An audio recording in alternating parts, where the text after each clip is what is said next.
الحمد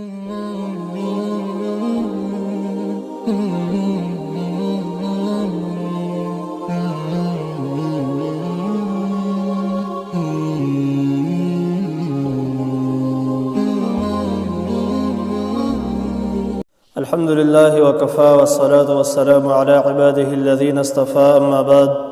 فأعوذ بالله من الشيطان الرجيم بسم الله الرحمن الرحيم عن زيد بن طلحة قال قال رسول الله صلى الله عليه وسلم إن لكل دين خلقا وخلق الإسلام الحياء رواه ابن ماجه. حضرت زید بن طلحة رضی اللہ تعالی عنہ نے روایت دے هغه نقل کوي چې رسول الله صلی الله علیه وسلم فرمایله چې د هر دین د پاره امتیازي صفتی هر یو دین په یو خپل اوصاف او په خپل صفاتونو باندې پیژندل کیږي او د دین اسلام امتیازي وصف چې کوم دی نو هغه حیا ده. د دې حدیث تشریح او مطلب او وضاحت دا دی چې د هر یو دین او په هر یو شریعت کې د انسانانو د اخلاقو په خاص پهلو باندې نسبتاً زیات زور ورکړی شوی او د انساني ژوند کې هغه نمایا او د غالب کولو کوشش کولی کیږي چې دا په کوم څیز باندې زور ورکولی کیږي نو دغه څیز د انسانانو په ژوند کې بیا د غالب کولو کوشش هم کیږي. لکه څنګه چې د حضرت عیسی علیه السلام تعلیم او شریعت کې رحم دلی و عفو و درگذر و دې باندې ډېر زیات زور ورکړی شوی. نو دغه رنګ د اسلام یعنی د محمد مصطفی صلی الله علیه و آله وسلم راوړل شوی شریعت او تعلیم هغه په حیا باندې ډېر زیات زور ورکړی دی او په حیا باندې هغه ډېر زیات تاکید کوي. په دې خبره باندې موږ ځان پوه کړو چې د قرآن او د حدیثو په اصطلاح کې د حیا مفهوم انتهایی وسیع مفهوم لري. دا زمونږ د عرف او زمونږ په محاورو کې خو د حیا تقاضا صرف دغه خلک ګڼي، موږ یې دغه ګڼو چې سړی ځان د فواحشو نه بچ کوي، یعنې د شرمېدلو خبرو نه، د شرمناکو خبرو نه، د شرمناکه کارونو نه انسان پرهیز کوي. لیکن قرآن کریم او احادیث مبارکو په استعمالاتو باندې چې کله انسان غور وکړي، سوچ وکړي، فکر وکړي، تدبر وکړي، مطالعه وکړي نو دا ټولو دا خبره معلومیږي چې حیا د انساني طبیعت د یو خاص کیفیت نوم دی. حیا د انساني طبیعت د یو خاص کیفیت نوم دی چې هغه هر نامناسبه خبره او ناخوښه کار نه د رابندولو کوشش کوي انسان چې د انسان دغه څیز د چې کوم دی رابند کړي. او دغه رنګې قرآن چې مونږ ګورو، احادیث مبارکه چې مونږ ګورو نو په دغه څیز باندې ډېر زیات تاکید ورکړی شوی دی چې انسانانو ته د حیا ډېر زیات تاکید د الله نبی صلی الله علیه وسلم بیان کړی دی. ابن عمر رضی اللہ تعالی عنہما نے روایت دے رسول اللہ صلی اللہ علیہ وسلم مر على رجل من الانصار وهو يعز اخاه في الحياء. د الله نبی د یو سړي په خوا باندې تېرېدلو، هغه سړي د خپل ورور ته د حیا په باره کې تاکید کولو، د حیا په باره کې ورته خبرې کولې، نصیحت ورته کولو. نبی صلی الله علیه وسلم ته فرمایله دعه فإن الحیاء من الایمان. پرېږده دا ځکه دا حیا خو د ایمان یو جز دی، د ایمان حصه ده. مطلب دا دی چې په انصارو کې چې کوم صاحب دی، دا د انصارو چې دا کوم سړی دی چې هغه د الله رب العالمین د شرم او د حیا دا صفت خاص طور باندې ورکړو نو هغه چې کله په سړي کې د یو خاص صفت نو هغه بیا نورو خلکو ته هم د هغې تذکرې کوي، نورو خلکو ته هم بیا د هغې وعظ کوي. چې کله نبی صلی الله علیه وسلم د دوی برې خوا باندې تېرېدلو، د دوی دا خبرې نبی صلی الله علیه وسلم واورېدلې، پیغمبر صلوات و سلام ورته فرمایي دې برې خپل حال باندې پرېږده، دې برې خپل حال باندې پرېږده ځکه حیا چې کومه ده دا د ایمان حصه ده، حیا د ایمان جز دی. لیکن نبی صلی الله علیه وسلم فرمایي الحیاء من الایمان. حیا د ایمان دی، ایمان حصه ده، د ایمان ټوټه ده، د ایمان خاخ دی. والایمان فی الجنه، ایمان مقام جنت تے. اول بضاء من الجفاء والبضاء من الجفاء. او بے حیائی و بے شرمی دا دا بدکارون دی، دا دا غلط و بدفعلون دی.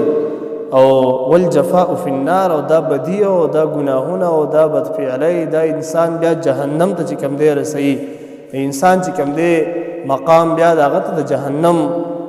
ښیي. یو بل روایت کې نبی صلی الله علیه وسلم فرمایي ان الحیاء والایمان قرناء جمیعا فاذا رفع احدهما رفع الاخر. دا حیا او د ایمان دا د یو بل سره پیوست یو بل سره یو ځین خطي دي چې یو تی لري کې نو بل به خامخا ځي. د دې حدیث مبارک ته دا معلومه شوه چې کم انسان حیا نه کوي نو دی به ایماندار وي،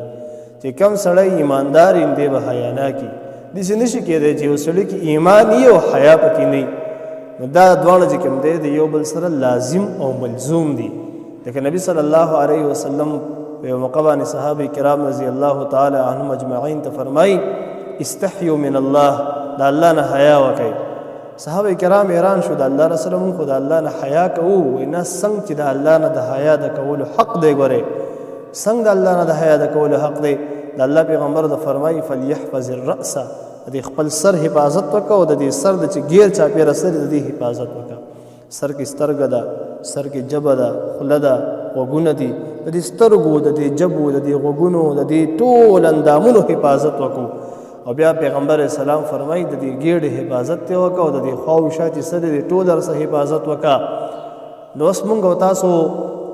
کتاب مونږ سوچ او فکر وکړو د معاشرې ته او د حالاتو ته مونږ سوچ او فکر وکړو. نو مونږ خو حیا لکه څنګه چې ما مخکې وویل چې حیا مونږ د دغه څیز پورې خالی رابنده کړی دی چې انسان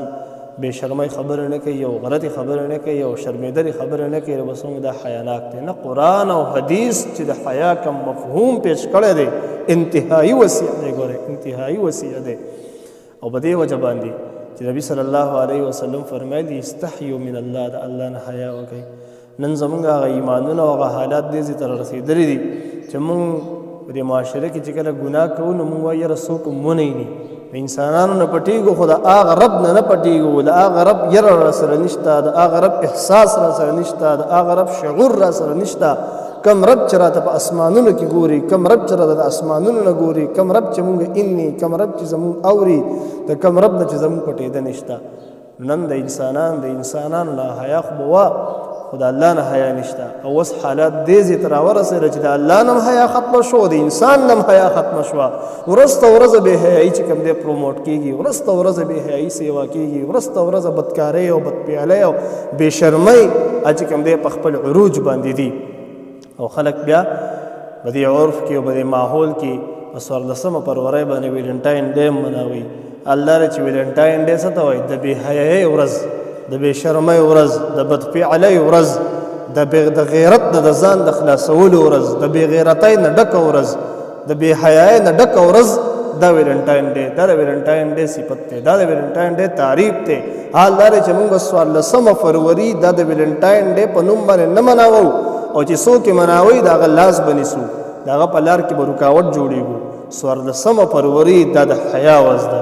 د حیا ډے ده. مونږ په دې ورځ باندې یوازې نه چې په دې ده چې په 14مه فروری مونږ صرف د حیا تذکرې وکړو او د حیا دعوتونه ورکړو او د حیا مجالس جوړ کړو او د حیا دروس وکړو. نه، هر ورځ، هر موقع، په هر لمحه، په هر غړی، په هر ساعت کې چې کوم دی ځان د حیا او د شرم او د دې یو نمونه جوړول پکار دي. او په دې معاشره کې د حیا دا درس عام کړو، په دې معاشره کې د حیا دا خلق چې کوم دی د حیا خلقو ته زده کړو. په دې بنیاد باندې به ورځ ته ورځه چې دا کومه بې حیایي پروموټ کېږي او بې حیایي روانه ده،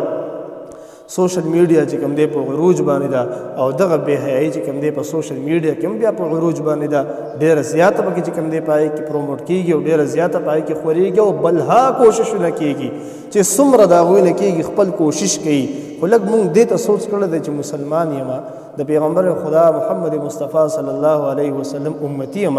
د الله رب العالمین بنده یم، د قرآن کریم باندې ایمان راوړونکی یم، د مرګ منونکی یم، د مرګ نه بعد د آخرت په ورځ باندې مې ایمان دی او په هغې یقین کوونکی یم. نو ما څونه حیا خلکو ته زده کړې ده، ما کې څونه حیا ده، زه د خپل رب نه څونه حیا کوم، زه د قرآن او د حدیثو په د حیا چې کوم مفهوم دی هغې باندې زه په خپله باندې برابر یم او که برابر نه یم ایا زما سترګه زما غوږونه زما ژبه نن څومره کم حد کې څنګه چلیږي زما سترګه چې کله غیر محرمه وي نو ښکته کېږي که نه زما ژبې ته چې کله موقع میلاوه شي نو بیا غلطه چلیږي که نه چلیږي زما غوږ ته چې کله د غلطو اورېدو موقع میلاوه شي نو څنګه خوند ترې اخلي که ترې نه اخلي دغه رنګې زما د مور زما د پلار زما د رور زما د خور زما د چم زما د ګاونډ زما د مشر زما د استاد زما د ټول چې څومره خلک دي زما چې څومره د عزت وړ دي د هغې نه زما څونه حیا ده زمونږ او ستاسو د ځوانان په طور خاص زه په دې کې ځوانان د ګناه نه کوم دې کې ټوله مسله چې کوم دی د والدینو ده په دې کې ګورئ ګناهګار والدین دي رب هم د قیامت په ورځ والدینو رانیسي د دې خپل اولاد تربیت وکړو دې اولاد ته حیا وښیو کنه قسم مې د الله په ذات کې نن هم ورته حیا ونه ښودله نو ګوره داسې دور دی داسې او د دې نه بعد به ګوره چې دا څه کېږي نو که نن هم ورته دا درس ونه کړو نو بله ورځ به پلار په کور کې ناستي په کټ کې به ورسره دا زوی ناستي او د پلار د مخ کې د مخ نه به دی نه شرمېږي دی به د مور د مخ نه شرمېږي دا لور دا به د مور د مخ نه شرمېږي دا زوی به د پلار د مخ نه شرمېږي ځکه د پلار مقام به دی نه پېژني د مور مقام به دا خور او دا لور نه پېژني په دې بنیاد باندې دا خپل اولاد اسلام ته راوړو د اسلام تربیت ورته وښیو په قرآن باندې پوه کړو په حدیثو باندې پوه کړو دا کم خلک چې زمونږ د غوږونه د طاقوتي قوتونو چې زمونږ د غوږونه د بې حیایۍ د پروموټ کولو دپاره په مختلفو نومونو باندې ډکوي او هغه بې حیایۍ د خورولو دپاره مختلف نومونه ورکوي چې یو نوم دی چې ویلنټاین ډے ورته ورکړی دی د دې خلکو لار ونیسو د دې خلکو مرسته نه کوو د دې خلکو په لار کې رکاوټ جوړ شو که دا مو ونه کړو نو ګوره روان نسل رال تباه کوي که د دې خلکو لارې هم بند نه کړو نن هم پې ځان نه غرضه کړو چې مړه کېږي به زموږ په کلي کې خو څوک نه مناوئ زموږ په کور کې خو څوک نه مناوئ زموږ په ګاونډ کې خو څوک نه مناوئ زموږ په چم کې او په ماحول کې او په علاقه کې خو څوک نه مناوئ چېرته به مناوئ څوک به مناوئ نه چې څوک یې مناوئ نن هلته د سبا به دلته راځي ګورئ نن په هغه ځای کې مناویږي سبا به دا څیز دلته کې راورسېږي لکه ډېر څیزونه چې موږ نه لیدلي او نه هم پېژندلي وو خلکو به یاره پلانکي ځای کې یو پلانکي څیز دی نن هغه څیز دلته زما سره موجود دی که موجود نه دی نن هغه څیز زما او ستا د سترګو سره مخامخ دی او که مخامخ نه دی په دې وجه باندې د حیا درس چې کوم دی عام کو او حیا او ایمان دا دواړه ګورئ لازم او ملزوم دي پیغمبر علیه الصلاة والسلام فرمایي چې کله د چا نه حیا وځي نو بس بیا پرېږده چې دی څه کوي کوي به مطلب دی د رب العالمین نه باغي دی که موږ تاسو سوچ او فکر وکړو دا چې کوم دا بیمانه خلک دی بېدینه خلک دی غیردینه خلک دی دا غیردینه خلک نه مور پېژني نه پلار پېژني نه رور پېژني نه خور پېژني نه ترور پېژني نه ماما پېژني نه مامي پېژني ولې ایمان نشته چې کله ایمان دی ایمان ما او تا در پلار رشته راکړې ده ایمان ما او تا د مور رشته راکړې ده ایمان ما او تا د خور او د مامي او د ماما او د ترور او د تره او د دې ټولو رشتې راکړې دي ایمان ما او تا ته دا تقاضا رانه کوي چې ته به د دوی خیال ساتي ته به د دوی احتیاط بکې ته به د دوی د حیا کې ته به د دوی نه شرمېږي او د دغه ټول معاشره کې بیا د ژوند د تېرولو دپاره ایمان ما او تا ته چې کوم دی دا خبره هم راکړې ده چې ته به ژوند څنګه تېرې د دې ایمان به دې دایره کې به تېرې د دې ایمان به دې حدودو کې به دننه تېرې لہذا د دې بعضې خبرو نه ځان خبرول پکاري